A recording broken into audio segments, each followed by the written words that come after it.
All right, now let's talk about the rule Nisi. And again, some of this information is going to be repeated. Please still watch it just so that we understand, because just consider it practice, okay?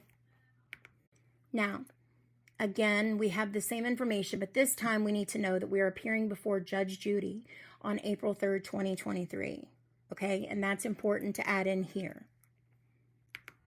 Again, attached is a template to use for proper Georgia formatting. Can't stress that enough.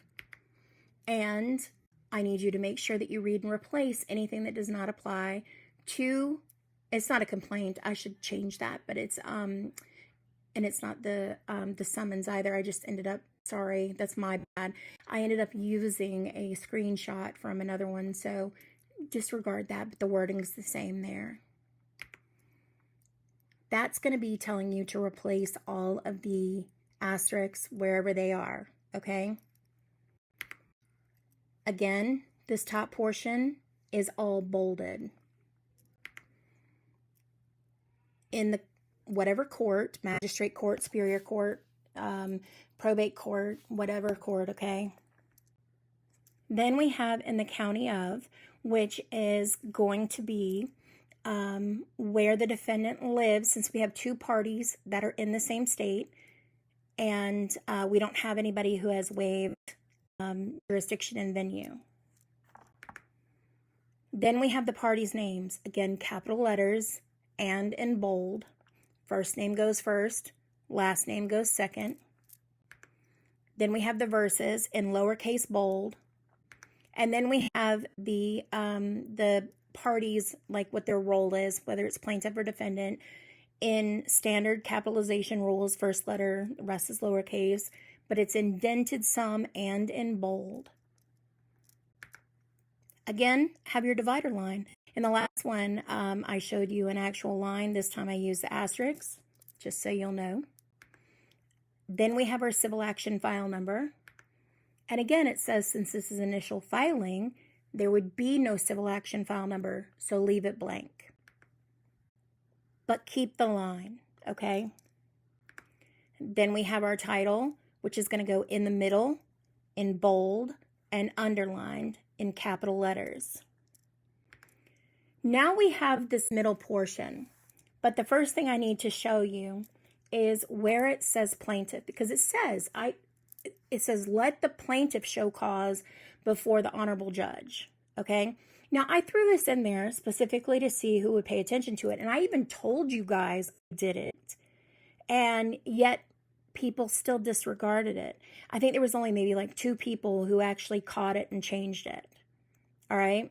But I do that because we use templates a lot in the legal field, okay?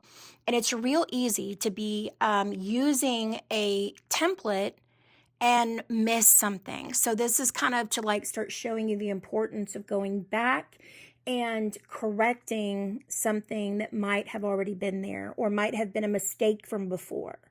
All right. So we need to change this because it should say, let the defendant be served with a copy of this petition and order thereon, and let the defendant show cause before the honorable judge. Then we have to enter the judge's name. You were given specifically the judge's name. It says Judge Judy. And we know that it's a Cobb County judge. So, we're going to put the Cobb County Courthouse. At 9:00 a.m. You don't have to put the a.m.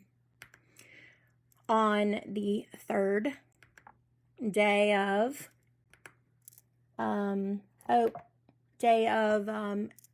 think it's January. It's April. I'm sorry. I couldn't see it. 2023. Make sure to add a comma after the 2023.